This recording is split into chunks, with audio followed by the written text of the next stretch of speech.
The only good thing about this game, Warriors in Memphis against the Grizzlies, is that it is mercifully over. Oh, no! We suck again! On today's show.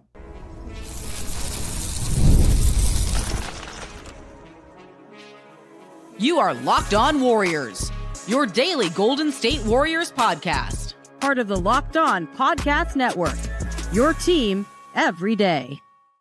Welcome into Locked On Warriors, everyone, where we break it down for you whether the Warriors are hot or whether they are not. And today on a 144-93 loss in Memphis, yes, you heard that right, a loss by 51 points. 51 points!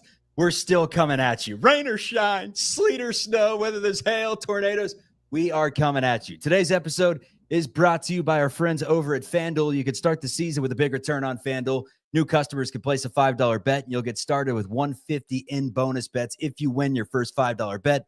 Visit FanDuel.com to get started. And God forbid you took Warriors money line in this one. I will say a prayer for you tonight. My name's Charlie Walter, formerly at 95.7 The Game and KPIX, which is CBS News Bay Area in San Francisco. Covered the team for 3 years and their title run in 21-22. My co-host today was a co-host of mine on 95.7 The Game. Has also worked at KNBR in various outlets. His name is Matt Kolsky. Steph Curry, one of the greatest players of all time. And by the way, you can find the show on YouTube and wherever you get your audio podcasts. And please, if you want the Golden State Warriors to play a better game than this one today, give it 2 thumbs up. Maybe it'll give it some good mojo. But man, I mean, if you want to put this game in a microcosm, there's 2 plays, I guess 2 statistics, 2 events that happened during the game that really tell the entire story. Let's start with A. This was the worst game of the Steph Curry era. And you say, come on, Chuck, that can't be true. I mean, we could go back over the years and there's a game where there was a dud here and there and it was worse than this. No, it wasn't worse than this. Steph Curry goes 0 of 7 in the game, 2 points. The only time in his career, that he plays more than 10 minutes and fails to hit a field goal. Aside from that, it was 37-15 after the first quarter, 37-15, down 22 points. And the way the Warriors started this game, it puts it in a nutshell. They committed a foul before the opening tip. Kevon Looney fouled Zach Edey on the opening tip. And I was listening to Clint Azabuki real time. He's like, that's not a good start. And then it was a turnover. That's not a good start. And then Dennis Schroeder, who makes his debut for the Warriors, goes 2 of 12 in the game. That's not a good start. It's not a good result. This game sucked. It sucked. The Warriors owe everyone an apology. The fact that I had to spend a glorious night of my life watching that basketball game, an atrocity. I would rather go to the Home Depot for 3 hours. And my dad used to take me there as a punishment back in the day than watch this basketball game. I'd rather watch Pootie Tang and Russian. I'd rather do so many things than go back and have to watch that game. It was an embarrassment. And quite frankly, I am not one that ever rags on Steve Kerr because the Steve Kerr, that it's all his fault. I don't believe that much in the art of coaching when it comes to a possession here and there that's decided in the second quarter of a game. What I do believe in coaching in is when a team does not show up. The Golden State Warriors did not show up today. They were not ready to play basketball. Welcome to the show, Kolsky. Sorry for that rant. Great rant. I am a little concerned with a couple of things you said. First of all, I'm not okay with what you just said about Home Depot. That's one of my favorite places. For those of us, everyone's built different, man. For those of us that like to handle a hammer now and then, Chuck, Home Depot's a veritable heaven. So calm down. Also, Pootie Tang, great movie. Maybe not. I said in Russian. Yeah, fair point. But I bet the sounds are the same. Yeah. I bet Wanate and it's the same in Russian. Anyway, all right, that's beside the point. Home Alone 4. How about that? Go ahead. I will do anything to avoid talking about this game, if you can't tell. That is, I'm trying not to be hyperbolic, but I can't remember. I've watched a lot of basketball. I watched the Bulls of early Tyson Chandler and Eddie Curry. I watched the Warriors before the Steph Curry era. I was in LA and watched a fair number of Clipper games in the early 2000s. And I can't remember watching that pathetic of a basketball game in my life. I put my hood on because I didn't have a paper bag to put over my head. I can't fully understand what just happened. Every NBA team, Bob and Kalena said this, doing their best to look. Thankfully, Bob and Kalena is a pretty entertaining talk show because that's all we had for the second half of this game. There was no. Can you imagine if they weren't? If oh my God! Calling the X's and the O's. That's why in broadcasting we need more entertainment and less. And here's Curry off the screen, hits the three, wait 10 seconds of natural sounds. Because, the only takeaway from this one for me, a positive, you didn't even see it, was a cut-in where they showed Quentin Post and Kyle Anderson feeding children in turkey hats. I believe 2-0 on challenges tonight, so bite your tongue. But and Wiggins and Pods. I mean, that's two guys that stepped up in the game today. But listen, we can get to the point where we're saying hopefully this is something to build on for Pods, but effort wasn't there. Focus wasn't there. Obviously, execution wasn't there. And like Bob and Kalena said, like we've said before, like we said in Cleveland when they got their butts kicked, right? This happens a few times a year to everybody in terms of you lose ugly and you just don't have it that night.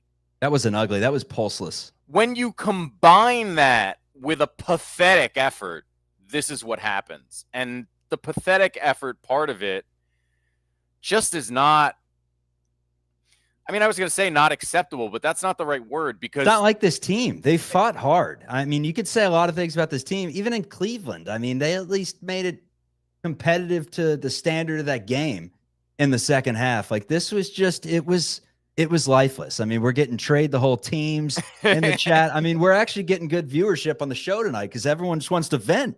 It was that bad. Draymond Green's stat line in the game today in 19 minutes, 0 points, 0 assists, 0 rebounds, 0 of 4 from the floor. What's the good stuff? 4 turnovers, 4 personal fouls, a minus 42. That's it. How? In 19 minutes, minus 42. That's got to be some kind of record. What is the record for the nastiest plus minus in less than 20 minutes? I can't imagine anyone has been worse than minus 42 in less than 20 minutes. And look, Steph and Draymond barely played in the second half, right? But I do think that, and Kalena kind of said this, like when you have a night that's just not your night, it's a schedule loss and things go totally south, you throw the tape out. I don't think you can throw the tape out here because this was the worst case scenario of problems that the Warriors really have. They came out, they fouled on the opening tip, which is, there are other things that I previously would have said is the worst foul you can take in the NBA, but that's the new one. I didn't even consider that possibility. And look, it's a silly call, but come on, man. You foul on the opening tip, you throw the ball away totally carelessly, and it was Steph and Draymond doing it 3 or 4 times in the first quarter. These are the things that are killing you even when you are playing well. And man, if they don't come out absolutely gangbusters in Minnesota, scary season. It is. It really is. And 14-12, we knew this team wasn't going to be the 1 seed all year long, right? Where they're at. Are they out of the plan at this point? Well, that doesn't matter to me that much because where they're at, broadly speaking, isn't a huge problem for me. Going 2-8 in the last 10 and having a handful of lackluster looking performances and then this, it is a problem. This is not good. And, again, I'm not going to overreact like some of the comment section will do because it is still just 1 of 82 and you can bounce back and they could win 8 of their next 10. Who knows? But that's the most concerning Warriors performance from a effort and focus standpoint that I can remember, certainly since Steph Curry became the leader of this team. And how many points did the Mavericks just score the other night? Was it 147? It was in the ballpark. Yeah, I don't remember. Grizzlies go with 144. The Mavericks and almost 21%, 50% from three in their game. The Grizzlies hit a franchise record, almost set the NBA record for three-pointers in the game. They shoot it a robust 56% from three. So I don't know if the opposition has found Calvin Cambridge's shoes, and they put those things on and they're just balling. I don't know what the hell's going on. I think it's just the rotations are terrible. The perimeter defense sucks. I don't want to get ahead of my skis, Kolsky. Everything just sucked a couple tonight, of games, right? This is a top 5 defense. We thought a top 5 defense that they didn't even look like they could hold a candle up to the Memphis Grizzlies. I mean, after tonight, I'm wondering, did the Warriors just make a grave mistake, bringing someone in? I mean, at the end of the day, like bringing in Schroeder for a couple of seconds, even worst case scenario, they fall off a cliff. It doesn't truly matter at the end of the day. I mean, it was a gamble you were probably willing to take. But my God, man, I mean, let's look at some positive light from this one. I mean, I guess Moses Moody didn't play. Like maybe it'd be a different story. At least we can't blame this on Moses Moody. Yeah, Moses too much Moody. pods? Did we get too much pods in today's game? Moody not stained by Pods this. 9 of 13 for 21. Literally one of the best games of his career. 6 assists. Andrew Wiggins just he's unbothered by the effort from the rest of his team. He played excellent in the game. So there's 2 guys that showed up. Everyone else for the Golden State Warriors, it was an abomination. It was a travesty. It was a train wreck. It was disgusting. It was a disgrace to humanity. It was 5 minutes in the chair. I mean, it was adjective after adjective. Let's continue the conversation. We're going to feature some of your comments on the show. Someone try to cheer us up. We're all pissed off. We're all pissed off that we had to sit through that. So at the very least, we can make this an entertaining post-game show. Locked On Warriors continues. All right, let's get to a couple of our sponsors. Let's talk a little about BILT Rewards. Today's episode is brought to you by BILT. If you're a renter, listen up. This is a total game changer. Thanks to BILT, you can now earn points on your rent payments just like you do with groceries or travel. Paying rent now comes with serious perks, and it is completely free to join. How about that? If it's free, it is for me. Earn valuable BILT points on your rent and everyday spending at no extra cost. Redeem points towards flights, hotel stays, and future rent payments with over 500 airlines and 700,000 hotels. You love it. I love using the points personally for travel and hopefully to get far away from this. I'd love to go to Europe where they're not watching any NBA in a small town in Tuscany or something, because I don't want to watch any NBA after what I saw in the game today. So start earning points on your rent you're already paying by going to joinbuilt.com/LockedOnNBA. That is JOIN built, BILT.com/LockedOnNBA. Make sure to use our link so they know we sent you. Don't wait. Start earning rewards today. Today's episode is also brought to you by our friends over at Game Time. Download the Game Time app, create an account, and use code LockedOnNBA for 20% off your first purchase. Here's the deal with Game Time. It's an app on your phone.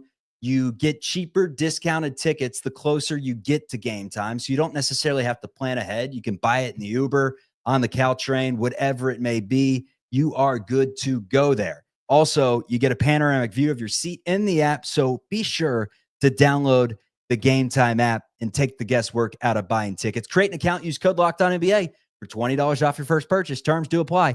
Download Game Time today. What time is it? It is game time. All right. I wish I had some bagpipes playing. We'd probably get hit with some copyright, unfortunately. For some of the other podcasts I do, I can, rip that stuff off the internet. Not for this one. So no bagpipes, no violin. But man, that was a funeral today in Memphis. Not for the Grizzlies fans. I mean, they saw one of the great performances in team history. And yes, I say in team history, like the Memphis and Vancouver Grizzlies have been a joke for a long time. But I'll tell you this much. They've drafted better than the Warriors in the last 5-6 years. There is no doubt about that. Zach Edey shows his worth in the game today. 8 points, 8 rebounds, 4 assists, also blocked a couple of shots. Morant didn't even do a ton. I mean, he just went out there for a cup of coffee, 17 minutes, scored 9 points. Bane was hot early. He had 15 points in the game. One of the star of the show.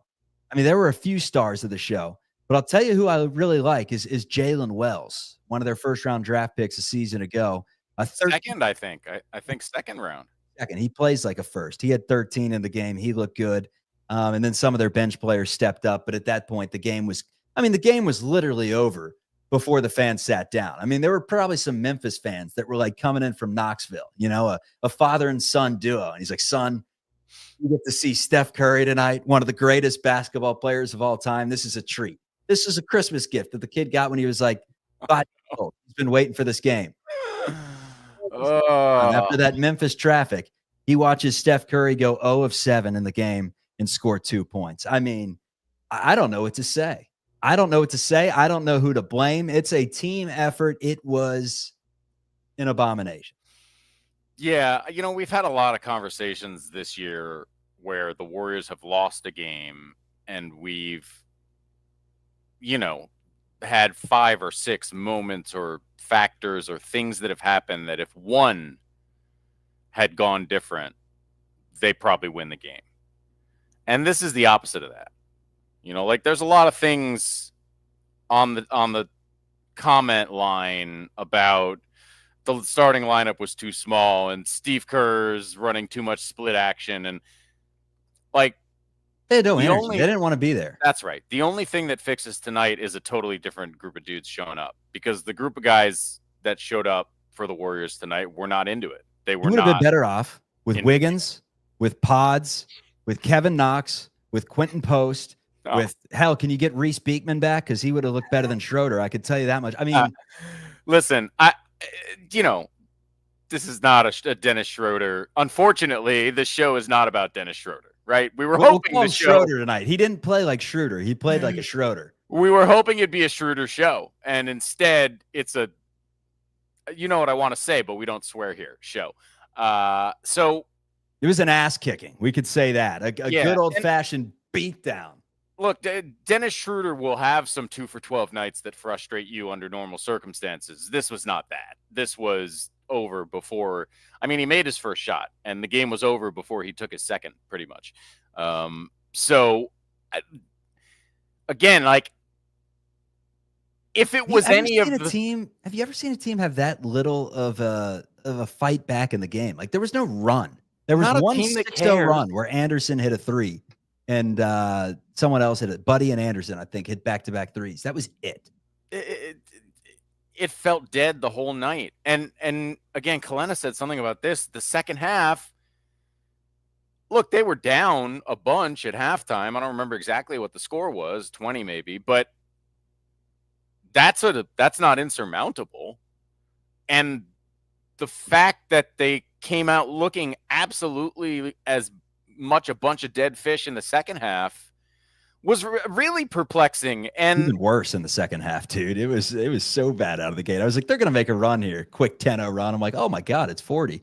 I literally texted you, hey, on the bright side, it can't possibly be as bad as the first half. And I was wrong. It was just as bad. It was inconceivable to me that it would be that bad in the second half. Inconceivable. Inconceivable.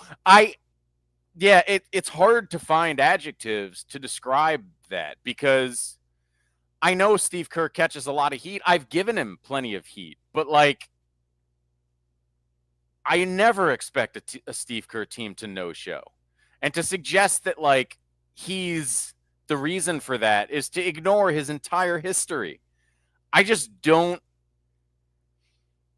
Got to pin it on something. You do. And I think more than anything, Steph and Draymond have to carry this, man. They have to take setting a tone more seriously. They just have to. There have been too many games this year where they stunk out of the gate for the first 5 minutes. Some of those games they've come back and won, right? I mean, I saw people saying, oh, I knew this offense was dead in the water 10 minutes into the game. Well, that's been the case 5 or 7 times this year, and then the offense has come out gangbusters in the second quarter, certainly in the third quarter, right? To just totally roll over like this is not something we've seen. And I don't know, at a time when there's a new guy in town, there should be an injection of energy into what's happening. it's just perplexing and disturbing and frustrating, and I'm annoyed I had to watch it. And I love talking to you, Chuck, but I wish I didn't have to do this right now. Yeah. Chat's gonna love this. The old host of this show is probably burning his apartment to the ground right now. I mean, good God, how he's feeling. You said, like, how do you put this game in a nutshell? I always go to my movie quotes. It's the quote from Joe Dirt. That right there is a piece of poopy. I mean, that's exactly what this was. And Kolsky, the preseason Kings game, when you talk about setting the tone, why am I going back to a preseason Kings game? Kings Warriors. Warriors were playing hard. Remember when we were like, oh, Draymond and Steph, they're locked in. The entire narrative this offseason is they're cooked, they're done, they're too old, they're too slow, they're too this. They came out hot in the preseason. They won every single game. The vibes carried over to the regular season. Even some of the games that they lost, you can make excuses. Okay, Melton gets hurt. Curry's out for a few of them. Kuminga's out for a few of them. They miss out by a play here or there. They don't have the scoring. Okay, we got Dennis Schroeder. It should be okay. Tonight was one of those moments that really makes you question everything. That makes you question, like, do they even have, because we talk about the gumbo sometimes, and it's like, okay, they got the broth, they got the sausage, they just need to go out and get some shrimp, they need to get some spices. They may not even have the frickin' broth. It may just be sausage in a bowl, what we're staring at. I mean, good God. I don't know if that's a good analogy. It's easy to feel like that after a performance like that. It's hard not to feel like that, frankly. I think we got to not also ignore the other things that we've seen. I see people on the comments talking about Steph Curry just doesn't have it anymore. And I mean, that's demonstrably just not true. Year. Yeah. Steph is, frankly, other than scoring, which is a matter of how many shots he's taking, he's pretty much up across the board, like he's 45, 42, 92 or something like that right now. Like he's playing well. 7 assists, over 5 rebounds a game. Steph Curry is having a great year. He's clearly an all-star. But he also clearly doesn't have as much juice long-term because he's 36 years old. There's no surprise there, right? Of course he's not going to be able to carry you every night. And I think that's what, frankly, the consternation and ultimately the trade for Dennis Schroeder, whatever we're going to call him after a bad night, is that's what that was about, right? That's all the more reason that a night like tonight is confusing. Like, now should be a time that they should be kicking into gear, not falling apart. And look, there's every chance that 2 weeks from now, this will be a blip on the radar. But right now, it's hard to tell in the moment if something is, a sign of disaster or a blip on the radar. Like, we're not really going to know for a couple weeks. And I certainly hope it's a blip on the radar, but that was disturbing beyond just the sort of bad blowout loss that happens pretty regularly in the NBA. That was scarier than Krampus. I mean, that was terrifying what we saw in Memphis tonight. And the fact that it happens against Memphis after Draymond had been yapping his mouth to Taylor Jenkins on his podcast and produces a stat line of all zeros. You're a Draymond apologist. You can't apologize for anything. He should be apologizing to us. He should be on the podcast emergency show post game. That was disgusting. Warriors fans coming out to Thrive City, we're going to give everyone some Christmas hams because, I mean, that was just an embarrassment. Let's continue the conversation. Dennis Schroeder, his spark that he brought today, what we can expect from him moving forward, and just talking about this schedule that the Warriors have coming up. We knew it was going to be Murderer's Row. We did not think that we'd get some of these performances that the Warriors have put on. When are they going to snap out of this thing? Looking ahead to greener pastures. When do we see Utah? When do we see Portland? Detroit, we need you. Today's episode is brought to you by our friends over at FanDuel. Download the FanDuel app and go to FanDuel.com for sure. Get ready to tackle the NFL action with FanDuel. It's America's #1 sportsbook. You're running out of time, and right now you can bet $5 and get $150 in bonus bets if you win. The FanDuel Sportsbook app gives you everything you need to place live bets on the NFL all in one place. So when you get a hunch in the middle of the game, you can check out the latest stats. You can view the live play-by-play. You can do it all on the same page where you place your bets. Visit FanDuel.com to join today. You'll get started with $150 in bonus bets if you win that $5 bet. That's FanDuel.com. Never waste a hunch. Make every moment more with FanDuel, an official sports book partner of the NFL. The Warriors today were underdogs. I know that for a fact. It doesn't matter what the spread is because Memphis covered. Memphis covered the spread for literally a year. Literally a year as the Warriors lose by 51 points in the game. All right, once again, back and no bagpipes, no violin, no piano. We need it, however. We need a sad trombone, really. We do, and it may not get any easier. Here's who's ahead for the Golden State Warriors. It's at Minnesota. It's the Indiana Pacers. It's the Los Angeles Lakers. It's the Clippers, who you've lost to twice. It's Phoenix. It's Cleveland. It's a get-right game against Philadelphia. Philadelphia stinks. They're down in the dumps more than the Warriors right now. I promise you that. Then it's Memphis again. Then it's Sacramento. Then it's Miami. I mean, once again, you're playing teams that you don't feel good about taking care of business. I mean, you think you're going to win some of those games, but there's not a given night where it's like, that's a W until you get to Detroit on January 9th. I mean, that's 20 more days of, hey, the Warriors could be done. It doesn't matter that they made this Dennis Schroeder trade. They're not looking to make anything else if they can't win some of these games before then.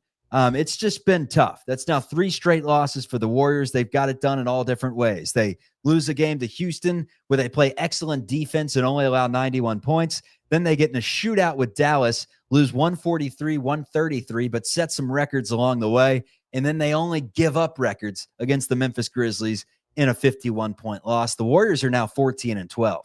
This was a team that was 10-2, 11-3.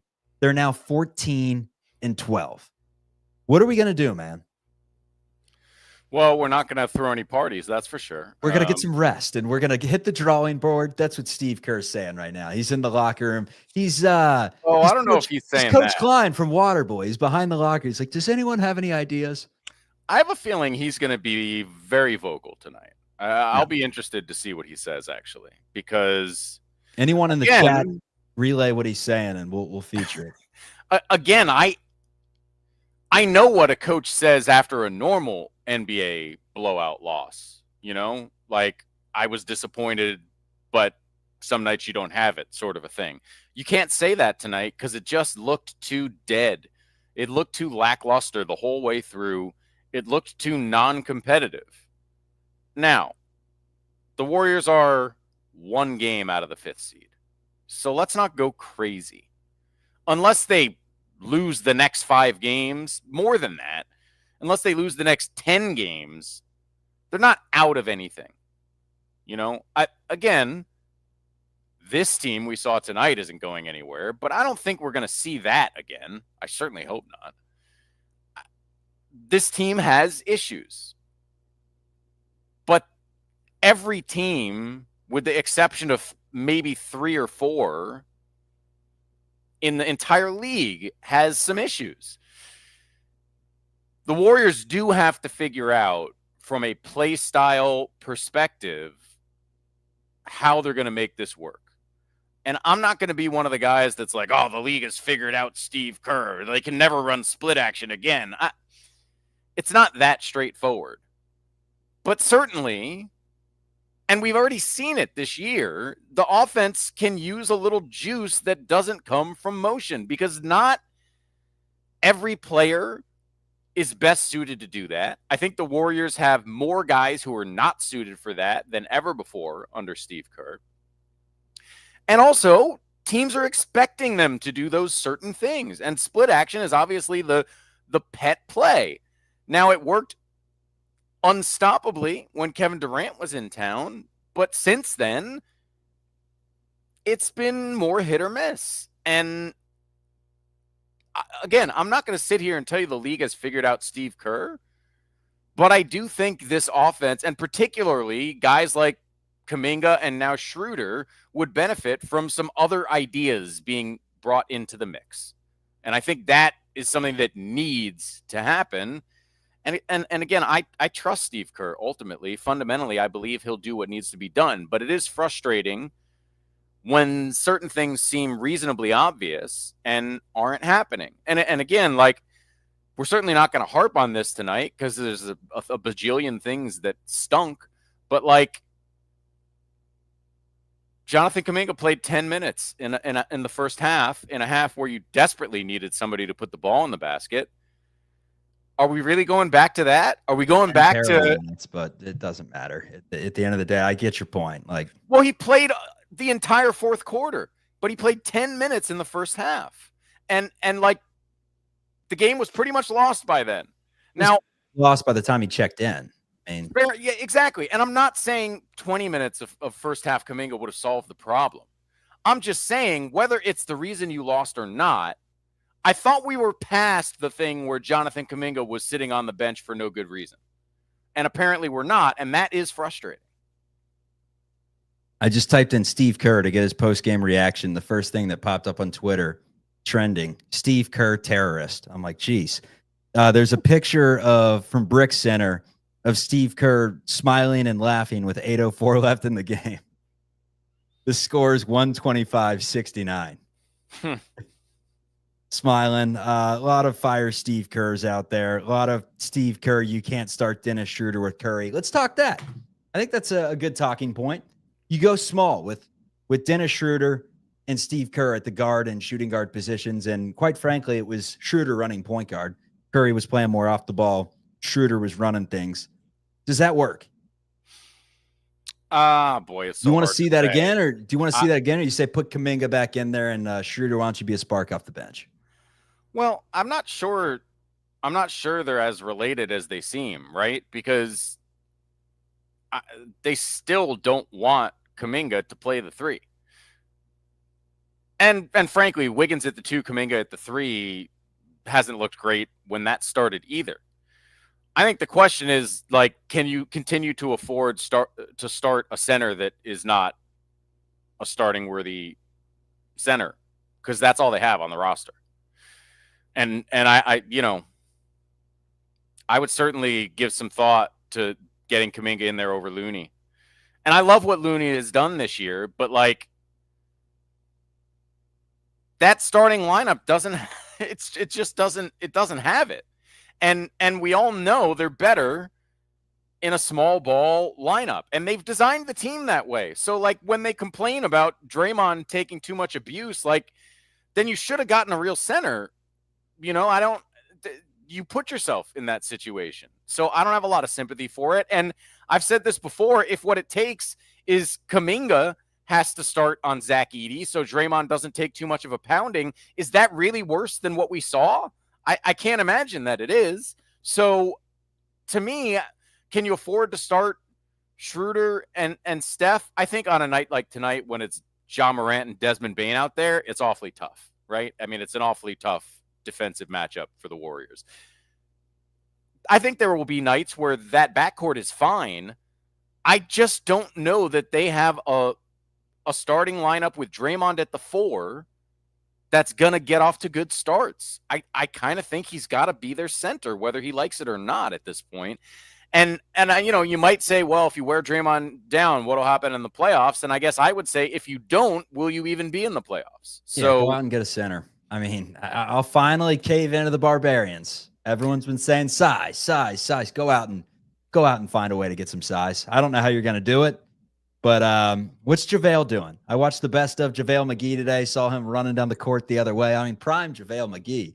How old is he? He got any more years left in him? He's definitely older than Steph. So, oh God, Hey, if there's anything that would have helped in today's game, it would have been prime JaVale McGee. That's what the Warriors needed.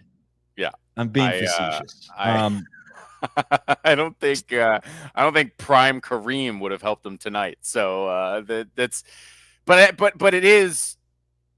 I don't know that you can really solve, unless our Miles Turner pipe dream somehow materializes. I'm not sure you can solve the center problem during the season in terms of getting somebody, because anybody you would get is not going to be so much better than Loon or Trace. So I kind of think the only solution right now is to start the small ball team. And look, there will be challenges to that on nights like tonight when you're facing Edey and Jackson out there to start the game. But you just got to hope you can run Zach Edey off the floor.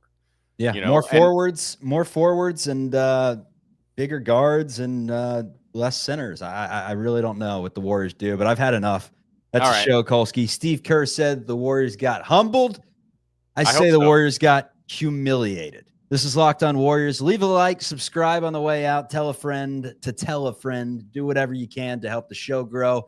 We come to you whether you lose by 51 or win by 51. We've seen a lot of good wins over the years, and today, for the first time in the Steph Curry era, 0 of 7, 10 minutes, and doesn't hit a single field goal. It's safe to say that this may have been the most disgusting game in the Steve Kerr, Steph Curry era. See you, everyone. Yeah. Cue up the chunk from the Goonies. Disgust.